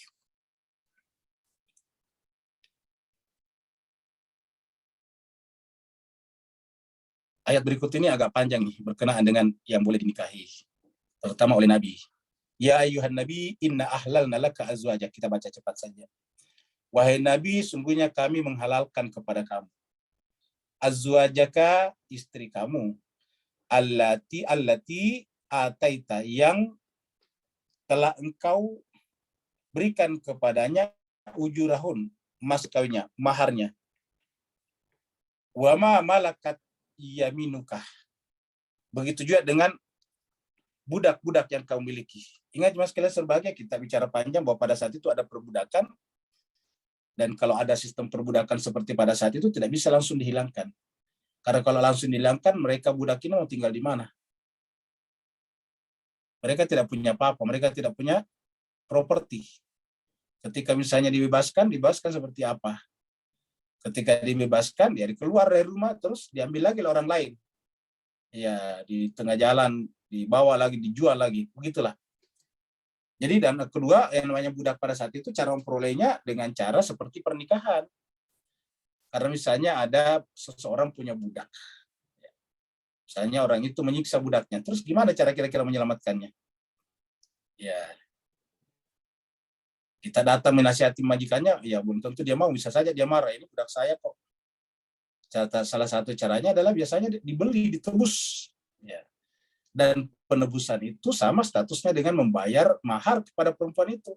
Selama perempuan itu ikut kepada yang tadi. Karena kalau tidak ikut kepada yang menebusnya, terus mau tinggal di mana? Karena sistem perbudakan dulu itu adalah sistem perlindungan. Perlu kita sampaikan bahwa sistem perbudakan itu aslinya adalah sistem perlindungan sosial bagi mereka yang tidak punya tempat bernaung, tidak punya properti. Pada saat itu sedikit-sedikit terjadi peperangan, sedikit-sedikit propertinya orang dibakar, sedikit-sedikit orang dirampas, maka pada saat itu banyak orang yang tidak punya tempat bernaung. Kemudian, mimma afa Allah, yang telah Allah berikan alaika kepadamu. Apa itu bisa juga diperoleh dengan peperangan misalnya. Kemudian apalagi? Wa banati ammika, dan anak perempuan daripada paman dari pihak ayah. Bapak sekalian yang belajar bahasa Arab tahu. Ini ramai pamannya di sini. Kenapa? Karena dalam bahasa Arab itu paman itu berbeda-beda. Paman dari pihak saudara ayahnya kita punya ibu beda dengan paman dari pihak saudaranya kita punya ayah. Nah ini amik artinya apa? Anaknya paman dari saudara ayahmu. Ini, saudara perempuan bapakmu.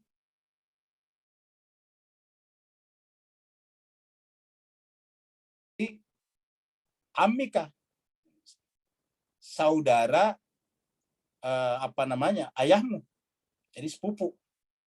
Wa banatin ammatika. Jadi ini terjemahnya salah, ini bukan perempuan, ini baru benar ini ya.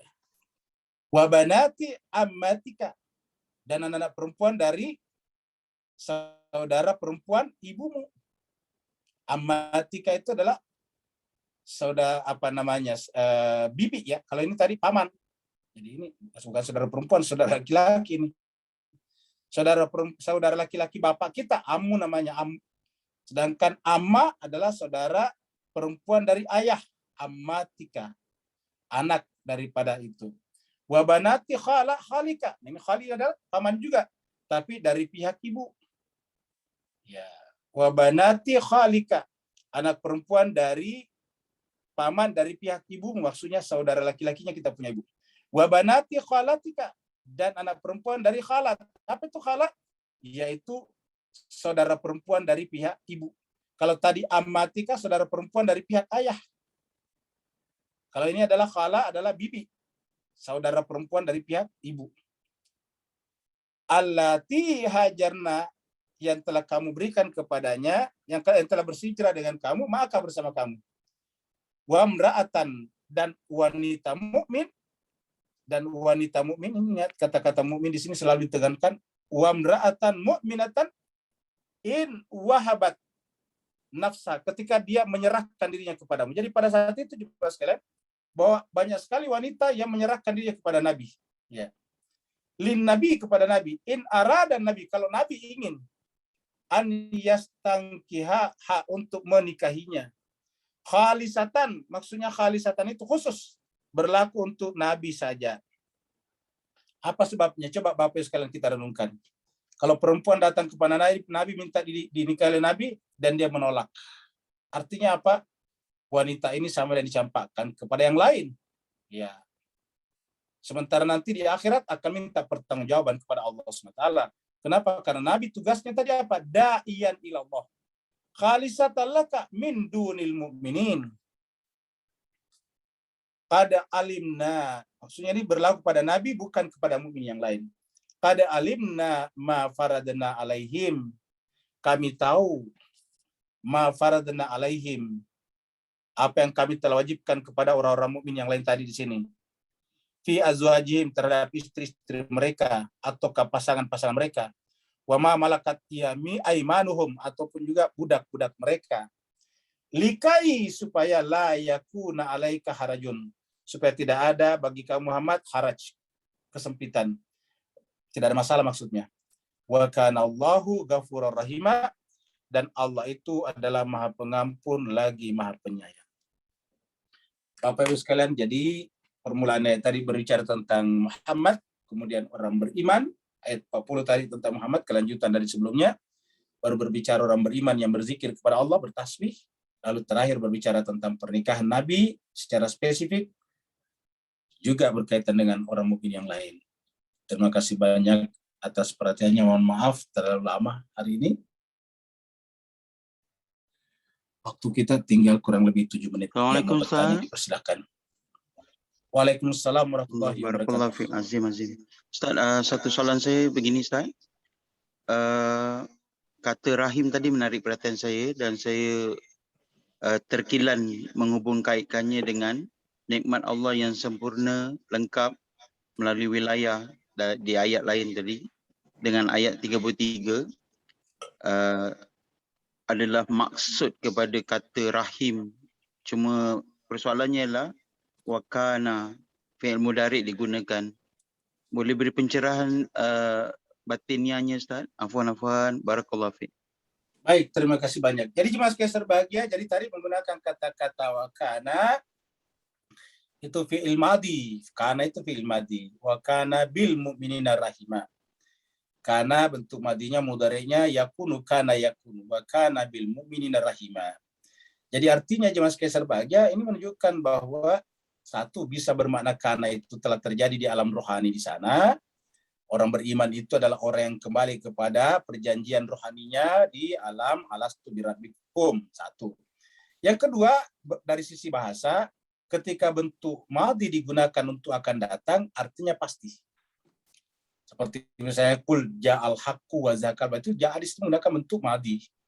Artinya kalau kebenaran sudah pasti datang, itu yang kebatilan pasti hilang. Qul ja'al haq wa zahaqal batil innal batila kana zahuqa. Nah, di sini juga menggunakan kata kana bentuk madhi, bentuk lampau, bentuk past tense. Artinya apa? Wa kana bil munarrahima, Allah pasti akan menerapkan, memberlakukan rahimnya kepada orang beriman. Siapa orang yang diberlakukan rahimnya Allah kepada orang beriman? Adalah orang yang menyadari bahwa kehadirannya di muka bumi ini juga adalah melalui rahimnya Allah. Yaitu melalui peranakan wanita ibu kita masing-masing namanya rahim. Jadi kita tadinya dari tidak ada menjadi ada, makanya kita katakan tadi sebetulnya tidak ada orang miskin kalau kita lihat dari sisi keberadaan kita. Kita semua yang tadinya tidak ada, tiba-tiba sekarang ada, punya kaki, punya tangan, punya mata, punya kuping, semuanya itu tak ternilai. Punya jantung yang bekerja setiap hari, diberikan semuanya kepada kita. Ya, oleh sebab itulah itu adalah rahman Allah SWT yang diikat dengan rahimnya melalui ibu tadi.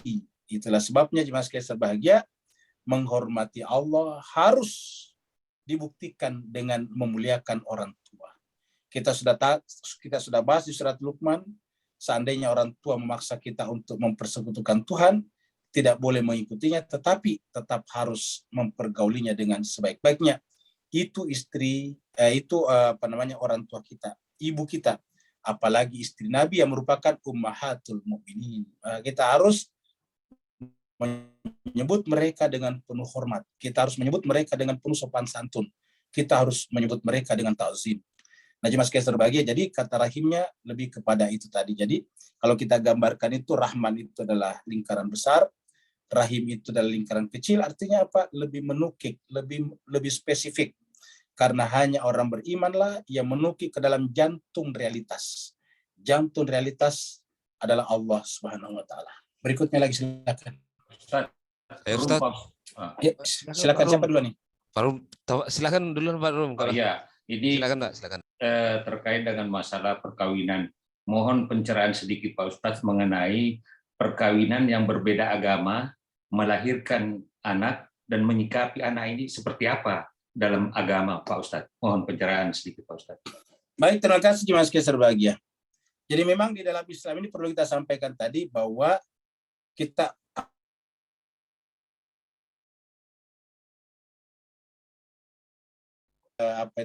inti kita adalah mengajak orang kepada Allah. Jadi semua kita, kenapa tadi? Karena di dalam surat Yusuf tadi dikatakan, itu tugasku dan tugas orang-orang yang menjadi pengikutku. Ingat tadi surat Yusuf ayat 108, Qul hadihi sabili ada'u ilallah ala basiratin ana wa manittaba'ani wa ma ana minal musyrikin. Katakanlah Muhammad, inilah jalanku, hadis sabili. Apa itu? Ada'u ilallah, mengajak manusia kepada Allah. Ala basiratin, dengan sesuatu yang menyentuh basirah manusia. Saya punya tugas, tugasku, wa manittaba'ani, dan siapa saja menjadi pengikutku. Nah, pengikutnya Nabi di sini adalah tentu siapa saja mengaku muslim min atau muslimat, mukmin atau mukminat, siapa saja. Maka pernikahan dalam Islam harus dalam rangka ada'u ilallah juga, mengajak manusia kepada Allah. Maka itu sebabnya pernikahan adalah sedapat mungkin juga melahirkan anak-anak yang terikat nanti hatinya dengan Allah. Karena alangkah ruginya kalau dari rahim kita, dari sulbi kita, dari karunia paling besar Tuhan pada diri kita, itu tubuh kita, lalu kemudian keluar anak yang tidak ingat kepada Tuhannya. Bahkan bagi seorang ibu terutama, dari rahimnya keluar anak yang lupa kepada Tuhannya. Maka oleh sebab itulah pernikahan dalam Islam itu diatur sedemikian ketat karena berkaitan dengan da'iyan ilallah, tugas Nabi tadi. Nah, kalau sudah terjadi bagaimana ceritanya? Kalau sudah terjadi perbedaan, ya. Kalau sudah terjadi perbedaan, ya tinggal bagaimana caranya yang Islam dari salah satunya berusaha sedapat mungkin dengan akhlakul karimah, dengan pendekatan kasih sayang, dengan human approach, dengan dengan dedikasi dan edukasi supaya anaknya tersebut ikut kepada dirinya, paling tidak beriman kepada Allah. Karena ini adalah pertanggungjawaban kita nanti di akhirat. Tapi kalau kita sudah melakukannya secara maksimal, optimal, tetapi hasilnya tidak seperti yang kita inginkan, ya kita tadi tawakal ala Allah. Innallaha yuhibbul mutawakkilin. Seperti itu saja, Pak. Iya. Karena tadi lagi-lagi agama tidak dipaksakan. La ikraha fiddin. Iya. Terima kasih banyak Pak Ustadz. Ya, sama-sama. Iya, saya Ustadz. Berikutnya lagi Pak. Iya, terima kasih. Ya, silakan.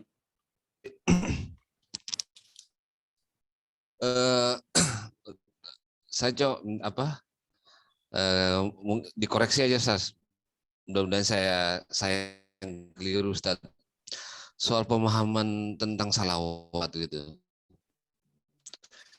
Dari seluruh ayat yang tadi malaika alaihim salawatu min rabbihim dan lain sebagainya.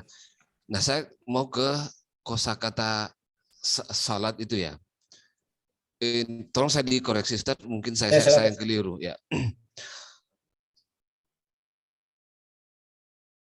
Apakah kosakata salat ini sama dengan kata silah?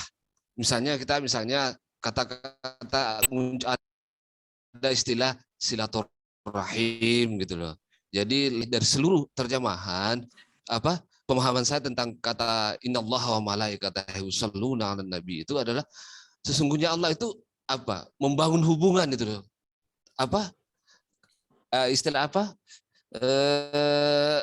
Hubungan dengan Allah itu tidak pernah putus gitu loh. Komunikasi kita dengan Allah itu tidak putus. Jadi di situ innallaha wa malaikatahu yasun. Sesungguhnya Allah dan para malaikat itu selalu berhubungan itu. Jadi tidak pernah putus hubungan dia dengan para nabi gitu loh. Begitupun juga dibilang ya ayyuhallazina amanu sallu. Bangunlah hubungan gitu loh. Kamu dengan nabi gitu. Jadi kata-kata sallu itu sangat hubungan itu, koneksivitas gitu loh. Mohon saya dicerahkan, mungkin saya keliru, Ustaz. Terima kasih. Assalamualaikum. Baik, waalaikumsalam warahmatullahi wabarakatuh. Jadi jemaah sekalian berbahagia, ini yang ditanyakan Pak Ustadz Wahid tadi benar adanya, yaitu salawat, salat, sila itu satu asal kata, artinya berhubungan. Masuk ke dalam haribaan, menyatu, itu namanya salat.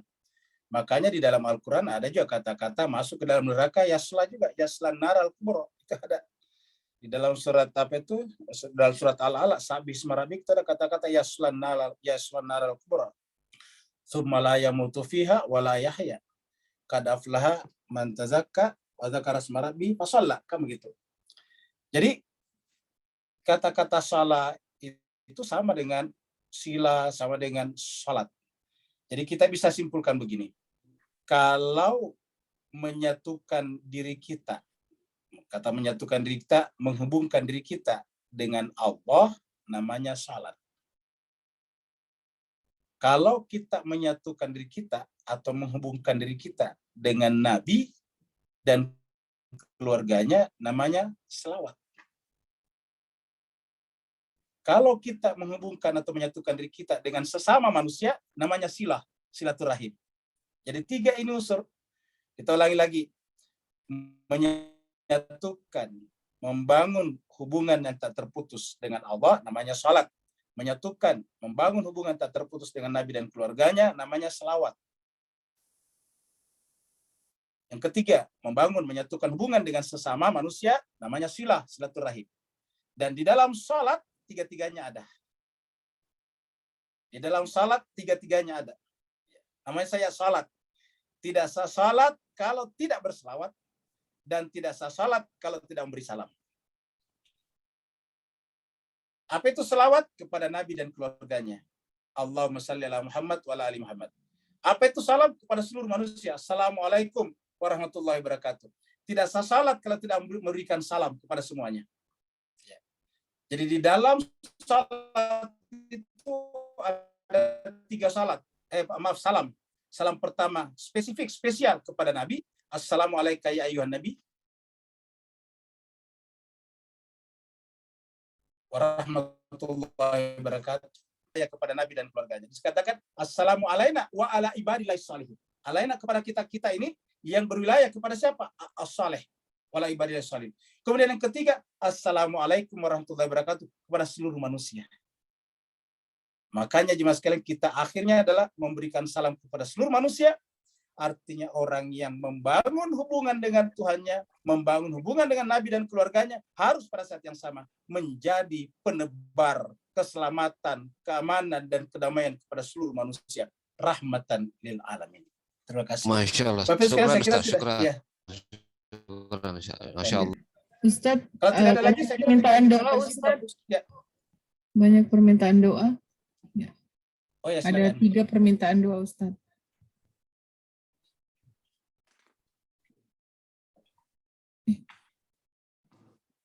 Dari suaranya.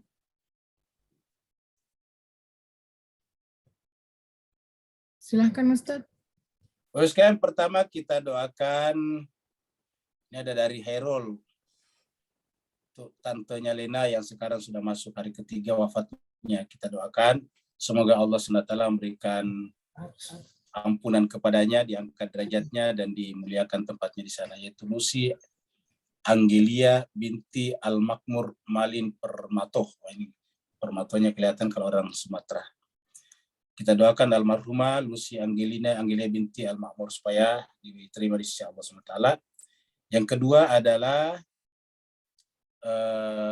dari Ibu Foni Pawaka. Ibu Foni ini jemaat tetap kita juga, saudaranya Ibu Mita Al-Baru. Jadi kita mohon bantuan mendoakan sahabat Ibu Ade Lesmania binti Abdul Rahim Musa yang akan operasi breast cancer ya pada hari Selasa tanggal 30 November, berarti hari Selasa depan.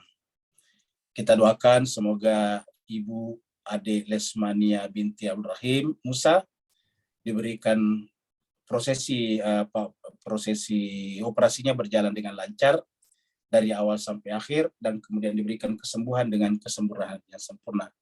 Kemudian dari Pak Saban, yaitu untuk almarhum Yusuf Anwar yang meninggal kemarin ya.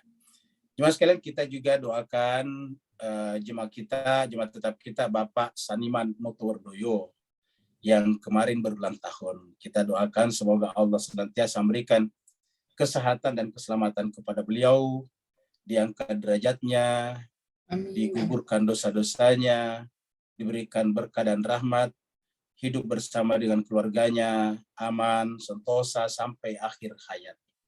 Ala hadiniya wa likullitin salihah bihaqqi Muhammadin wa ali Muhammad wa bihaqqil Fatihah wa bisirril Fatihah wa bikaramatil Fatihah wa bimu'jizatil Fatihah alaihimul Fatihah ma'as salawat. Allahumma salli ala Muhammad wa ali Muhammad. Allahumma salli ala Muhammad wa ali Muhammad. Allahumma salli ala Muhammad wa ali Muhammad. A'udzubillahi minasyaitonir rajim. Bismillahirrahmanirrahim. Alhamdulillahirabbil alamin. Ar-Rahmanir Rahim. Maliki yaumiddin. Iyyaka na'budu wa iyyaka nasta'in. Ihdinas siratal mustaqim, siratal ladzina an'amta 'alaihim ghairil maghdubi 'alaihim waladdallin. Amin. Alhamdulillahirabbil alamin. Hamdan syakirin, hamdan na'imin, hamdan yuafi ni'amahu wa yukafi mazidah. Ya Rabbana lakal hamdu kama yanbaghi li jalali wajhikal karim wa tammi sultanik. Allahumma salli ala Muhammadin wa ala ali Muhammad. Allahumma rabbana ighfir lana dhunubana wa liwalidina warhamhuma kama rabbayana shighara. Wa li jami'il muslimina wal muslimat wal mu'minina wal mu'minat al ahya'i minhum wal amwat bi rahmatika ya arhamar rahimin. Ya Allah Tuhan kami, dengan keberkahan majelis kami pada malam hari ini, kami secara khusus memohon kepadamu ya Allah untuk jemaah kami yang telah tiada, almarhum Bapak Yusuf Anwar dan juga almarhumah Ibu Ibu Lucy Anggelia binti Al-Makmur Malin Permotoh. Allahumma ghafir lahuma warhamhuma wa'afihima wa'fu anhuma wa akrim nuzulahuma wasi' madkhalahuma warfa darajatahuma wa adkhilhumal jannata ma'al abrar ya aziz ya ghaffar ya arhamar rahimin. Ya Allah Tuhan kami juga mohon secara khusus kepadamu untuk sahabat kami Ibu Ade Lesmania binti Abdul Rahim Musa yang akan operasi breast cancer ya Allah. Kami mohon kepadamu, berikanlah kesembuhan kepadanya dengan kesembuhan yang sempurna. Amin ya Allah. Perlancarlah seluruh prosesi operasinya dari awal sampai akhir. Amin. Gugurkanlah dosa-dosanya dengan operasi dan penyakit ini ya Allah. Amin. Dan nanti kalau kembalikanlah kesehatannya seperti sejak kala. Amin. Hidup seperti semula. Kembali bergabung dan bergembira, berbahagia dengan keluarganya. Dekatkanlah dirinya denganmu ya Allah Tuhan kami. angkatlah derajatnya dan muliakanlah di sisimu dan di sisi manusia.